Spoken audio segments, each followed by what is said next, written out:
16th December 1971, a tragic day in Pakistan's history. It was the day when the world witnessed a painful and fatal separation of two brothers, East and West Pakistan. आज 50 साल से ज़ायद अरसा गुजरने के बाद भी historians और masses इसी चीज़ को लेकर डिवाइडेड हैं कि आखिर फॉल ऑफ ढाका के पीछे क्या वजूहात थी। वाइल कुछ तो इसके पीछे बहुत सारी ऑब्वियस वजूहात हैं that we grew up hearing, और बहुत सारी चीज़ें हमने किताबों में पढ़ी हैं। बट एक मसला जो कि अगर हम इस सारी कहानी को समराइज करें इन वन सेंटेंस, तो दैट इज़ कि जो फेलियर था वो एडमिनिस्ट्रेशन के पार्ट पे था। So the whole thing was an administrative failure. Pakistan एक नया मुल्क था। जब पाकिस्तान को इंडिपेंडेंस मिली तो बहुत बुरे हालों में जो है ये मुल्क इंडिया से लिया। उस वक्त इंडिया की हॉस्टिलिटी भी जो है वो भी अरूज पे थी। And apart from that continuously एक न्यूली इंडिपेंडेंट स्टेट में एक इन्फ्लक्स ऑफ रेफ्यूजीज़ आ रहा है। उन रेफ्यूजीज़ को आपने स्टेशन करना है, उसकी वजह से इकोनॉमिक क्राइसिस चल रहे थे, और इन सारी वजूहात की वजह से जो है एडमिनिस्ट्रेशन और उन चीज़ों की तरफ से बहुत ज़्यादा वहाँ पे एक इग्नोर हो गई थी वो सारी चीज़ें। तो एक तो ये बहुत बड़ा फेलियर उस चीज़ के पार्ट पे है। अभी ये सारी सिचुएशन इसी तरीके से चल रही थी कि ईस्ट एंड वेस्ट पाकिस्तान के बीच में भी जो है कॉन्फ्लिक्ट्स आना स्टार्ट हो गए।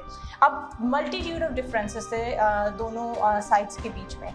मेन इशू तो दोनों का एक जोग्राफिकल लोकेशन का था, क्योंकि ज़ाहिर बात है एक एंड पे एक साइड है एक मुल्क की और दूसरे एंड पे है, तो एक तो डिस्टेंस बहुत बड़ा इशू था। दूसरा लिंग्विस्टिक बैरियर जो है that was also a huge issue. Bangla जो है वो वहाँ पे ईस्ट पाकिस्तान की ज़बान थी और यहाँ पे वेस्ट पाकिस्तान में जो है उर्दू बोली जाती थी। तो उस टाइम पे कायद-ए-आज़म ने जब पाकिस्तान बना बैक इन 1947, तो उस टाइम पे पाकिस्तान ने कहा था, कायद-ए-आज़म ने ये बोला कि पाकिस्तान की जो ज़बान है वो उर्दू ही रहेगी। और कंसिडरिंग द फैक्ट कि मेजॉरिटी जो है वो ईस्ट पाकिस्तान में बंगालीज़ की थी, तो Bengalis they took offence to it. उनके लिए ये चीज़ बहुत ज़्यादा इसने उनके सेंटिमेंट्स को हर्ट किया कि मेजॉरिटी को छोड़ के बंगला जो ज़बान है उसको ऑफिशियल स्टेटस क्यों नहीं दिया जा रहा। तो लिंग्विस्टिक बैरियर बहुत ज़्यादा था और वो तब से उसी चीज़ के ऊपर बहुत ज़्यादा दिलों में नफरतें जो हैं वो चलती आ रही थी। इसके अलावा ईस्ट एंड वेस्ट पाकिस्तान के बीच में एक और मेजर डिफरेंस जो आ रहा था वो सोशल एंड कल्चरल डिफरेंसेस का था। दोनों के आपस में इस चीज़ की वजह से भी बड़े कॉन्फ्लिक्टेड व्यूज़ थे। और दूसरी अगर बात की जाए तो ईस्ट पाकिस्तान को हमेशा से ये शिकायत थी कि जितनी भी इंफ्रास्ट्रक्चरल डेवलपमेंट है वो वेस्ट पाकिस्तान में की जा रही है, तो उस चीज़ की बेस पे भी ईस्ट पाकिस्तान के काफ़ी सारे इकोनॉमिकल ग्रीवियंसेस थे। और इसके बाद एक और जो चीज़ जो कि which led to the fall of Dhaka, और वो काफ़ी सीरियस थी, वो ये थी कि कैपिटल की लोकेशन डिसाइड नहीं हो रही थी। अगैन कंसिडरिंग द फैक्ट कि बंगाल में एक मेजॉरिटी थी, तो वो चाहते थे कि ढाका को कैपिटल बनाया जाए, और यहाँ पे कराची क्योंकि कैपिटल था, तो that also resulted in a huge conflict.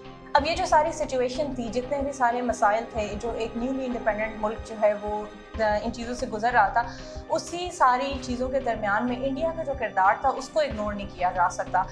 Pakistan की जब से इंडिपेंडेंस हुई 1947 से, तो तब से इंडिया का इसी चीज़ में इंटरेस्ट था कि किसी तरीके से पाकिस्तान की इंटरनेशनल स्टेज के ऊपर पाकिस्तान की क्रेडिबिलिटी को, पाकिस्तान की इंटेग्रिटी को डैमेज किया जा सके और पाकिस्तान को एक क्वेश्चनेबल पोजीशन में जो है वो डाला जा सके।